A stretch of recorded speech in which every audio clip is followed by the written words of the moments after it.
Merhabalar, ismim Burak Boyraz. Yıldız Teknik Üniversitesi'nde görev yapmaktayım. Güzel sanatlar eğitimime Plastik Sanatlar bölümünde resim ana sanat dalında 2004 senesinde Kocaeli Üniversitesi Güzel Sanatlar Fakültesi'nde başladım. Orada aşağı yukarı 4 yıllık bir eğitim aldım. Lisans eğitimimi orada aldım. Tamamladıktan sonra hemen ardından Yıldız Teknik Üniversitesi Müzecilik Yüksek Lisans Programı'na giriş yaptım. Bir yılı bilimsel hazırlık olmak üzere 3 yıllık bir eğitim sürecinin ardından oradaki yüksek lisansımı da tamamladım. Hemen ardından vakit kaybetmeden sanatlı yeterlilik eğitimime başladım. Eğitim aldığım kurum Kocaeli Üniversitesi Güzel Sanatlar Fakültesiydi. Burada da Plastik Sanatlar Sanatlı Yeterlilik Eğitim bölümünde aşağı yukarı 6 senelik bir eğitimin sonucunda mezun oldum. Tabii ki. Sergim Ufuk Günceleri ismini taşıyor. Aslında benim pandemi döneminden sonra yaptığım çalışmalardan belirli bir kesiti oluşuyor. Bu kesit çerçevesinde ben izleyicilerime aşağı yukarı 30-32 tane kadar bir sanat yapıtı takdim edeceğim. Bunların içerisinde belirli bir miktarda şöyle bir yarısından biraz fazlasını oluşturacak şekilde resim, yağlı boya ve akrilik boya ile oluşturduğum düz satıh üzerine çalışmalar mevcut. Yine aşağı yukarı şöyle bir küçük parçaları gruplar halinde saydığım vakitte 7-8 tane kadar da heykel çalışması söz konusu. Bunlar benim pandemi döneminden sonraki yani 2000'den sonraki süreçte yaşadığım görsel değişimi sembolize ediyor. Bu çerçevedeki yapıtlarımın bir kısmı özellikle soğuk renklerden oluşan manzaralar, geniş ufuklu manzaralar, alçak ufuklu manzaralar. Bir diğer kısmı ise atık malzemelerden daha çok sürdürülebilirliğe gönderme yaptığım duvar yani yüzey, düz satıh üzerine işaret ettiğim heykeller ve küçük ölçekli minimum çalışmalardan oluşuyor.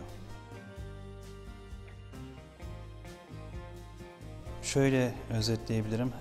Aşağı yukarı 2011 senesinde Tomur Hoca ile bir tanışıklığım söz konusuydu. Kendisiyle Yıldız Teknik Üniversitesi'nin Müzecilik Yüksek Lisans Programı'nda tanıştım. Bu bilimsel hazırlık aşamasını geçtikten sonra yoğun bir şekilde birlikte sergilere katıldık. Burada birlikte sergilere katıldıktan kastım bizim hocamız olarak bizleri sergilere sokardı. Hemen ardından bize referans olmayı sürdürdü. O aşamada ondan öğrendiğim ilk şey sergi çalışmalarında öğrencilerimle birlikte çalışmak oldu. Devamında kalan süreçte yapıtlarını gözlemlediğim vakit karşıma çıkan en önemli özelliği atık malzemeleri kullanmasıydı. Zira o özellikle kadın, doğa, çocuk ve yaşam gibi konulara, oyuncaklar gibi konulara sık bir şekilde yoğunlaşıyor. Ama bunlarla ilgili yapıtlar üretirken kadının sorunları, toplumdaki yaşadığı, gözlemlediği belirli bir takım sorunları işaret ediyor. Yani içselleştirdiği durumları daha çok ön plana çıkarıyor. Benim ilgimi çeken konu yine altını çizdiğim gibi atık malzemelerdi.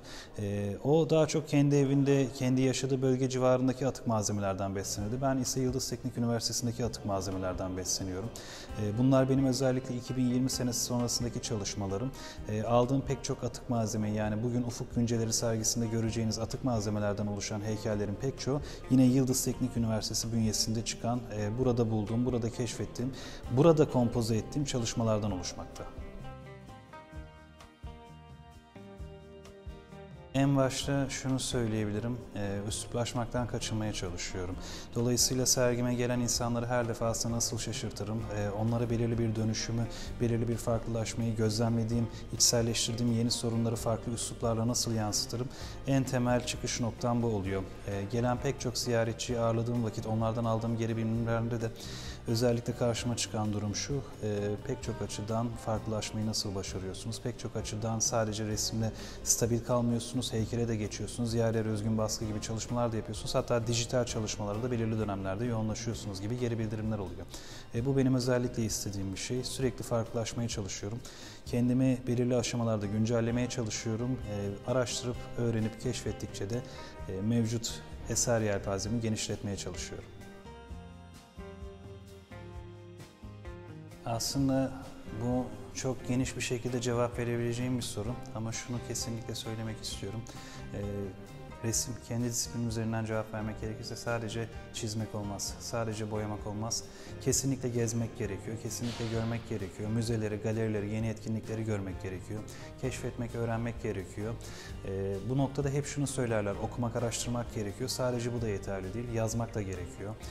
İçinizdeki duyguları, gözlemlediğiniz şeyleri iyi bir Türkçeyle, iyi bir ifade kullanarak kağıda dökmek de gerekiyor. İnanıyorum ki bunları yaptıkları vakit vizyonları genişleyecek, istedikleri sonuçlara da ulaşacaklardır.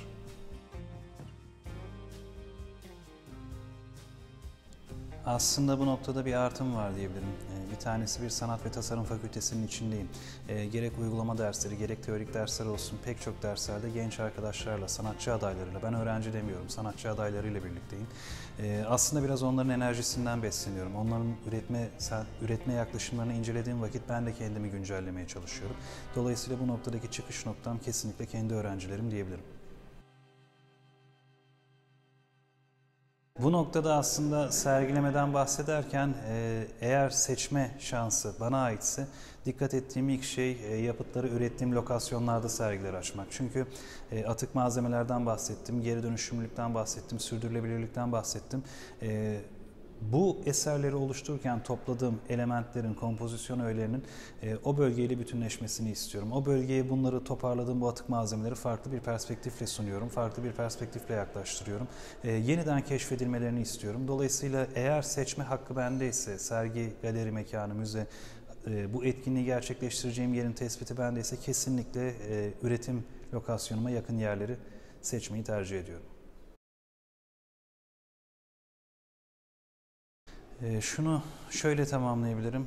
Tabii günümüz sanatına baktığınız zaman trendler ya da moda olan şeyler çok ön plana çıkabiliyor. Hızlı bir şekilde dijital dünyaya dönüş yapabiliyoruz. Aynı hızla da oradan kopuş yapabiliyoruz. Bence sanatçının kendisini sürdürülebilir kılmasının en önemli, en gerekli yolu kesinlikle içselleştirdiği konulara odaklanması. Zira içselleştirdiğiniz konular sizleri özgünlük yolunda, orijinallik yolunda besleyecek en temel, en yegane kaynaklar olabilmekte. Ben teşekkür ederim.